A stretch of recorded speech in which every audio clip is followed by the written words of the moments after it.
Hello, and welcome to my lab report. I'm Robert Pig, and today we will be discussing Lab 3, which is about magnetism. For this lab, I'd perform an experiment where I would measure the magnetic field of a magnet at various distances with the goal of deducing mu, which is the magnetic dipole moment, as well as exploring the Biot-Savart law. After completing the experiment, I'd use GlowScript to create a program to model the circumstances of the experiment. From there, I will compare the model and my observations. Initially, I had trouble determining the magnetic field because my phone has a clunky case on the back, which made it difficult to measure against the ruler and determine distance. However, I was able to overcome this problem by laying my phone down on the ruler and marking the location. This lab was particularly important because it required me to use Biot-Savart law in an experimental setting, which I had not done before, helping cement it in my mind. The structure of the rest of this lab report is going to go as so. First, I will talk about setting up the lab. From there, I will show the results of the lab. Based on these results, I will present my computational model and compare it with reality. After that, I'll answer some thought-provoking questions, and then lastly, some final thoughts and conclusions. To perform the experiment and determine the magnetic dipole moment, I needed the following materials. As you can see, there is a magnet on the end of the ruler. Using the magnetometer on my phone, I measured the distance and strength of the field at various times.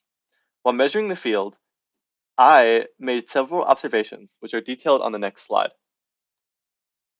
After measuring the magnetic field at various points, I was able to create this graph and make these observations. As you can see, as the magnetometer gets closer to the magnet, the x component of the magnetic field increases. And when far from the magnet, the x component hovers around zero. And the last observation is that to find the real y component, the magnetic field of the Earth must be accounted for. By using the results displayed on the previous slide and the Biot-Savart law, which is detailed in these equations, I can discover the mu value for the magnet, which is vital for modeling the experiment. My first step in creating the model was to put in constants and create the representation of a magnet. Then, the next major step was to create the function that takes in the locations and measures the magnetic field according to the inputted mu. Other than these two blocks of code was just sections for inputting values into the functions and for displaying the results. Within the function, you can see I've converted the Biot-Savart law into GlowScript code. Here are the results of my model.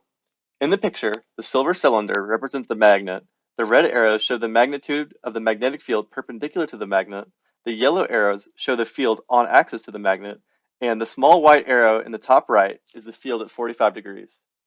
On the right is what the model returns for the field at various positions and the distance and field for the 45-degree angled point. The result for the 45-degree point was extremely similar to my real observations, and any difference is probably due to the human error present for measuring the distance by hand and eye. And now for some interesting questions. The first question is, what if I hadn't oriented my experiment to compensate for magnetic north and had instead laid out my meter stick at some intermediate angle with respect to Earth's magnetic field? How would my results have changed? If I hadn't oriented correctly, the Earth's magnetic field would have interfered, disturbing the results and not isolating the effect due to the magnet. The second question is, what if I were to stick two identical magnets together, end to end, and run the experiment again? How would I expect my measurements to differ? If I did this, the magnetic field at every location would be increased greatly, especially the positions closer to the magnet. And now for some final thoughts and conclusions.